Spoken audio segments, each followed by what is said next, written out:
Достар, я снова в Акбарсбанк. Помните, летом еще я вам говорила, что это первый российский банк, который запустил исламские продукты для бизнеса по нормам шариата. Так как мы являемся практикующими мусульманами, занимаемся предпринимательской деятельностью, продаем халяль-продукт, и знаю, что среди подписчиков тоже очень много мусульманок, мусульман, которые занимаются своим делом, ведут тоже халяль-бизнес. Вот такие вот халяль-предложения от банков для нас очень интересны.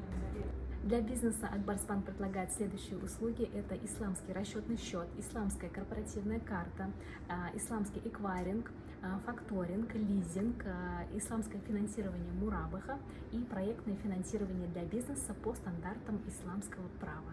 Все эти услуги соответствуют нормам шариата. Банк бесплатно открывает расчетный счет по нормам шариата и дарит корпоративную карту. Кстати, обслуживание карты бесплатное. Предприниматели могут оплачивать свои покупки смартфоном при помощи платежного стикера и зарабатывать халяльный кэшбэк. Все эти продукты помогают хранить денежные средства в отдельном расчетном счете. Вы можете переводить на благотворительность, оплачивать продукты, услуги в магазинах, в интернете, а также избегать финансирования банковских операций, запрещенных шариатом. Все эти продукты идут по нормам ислама.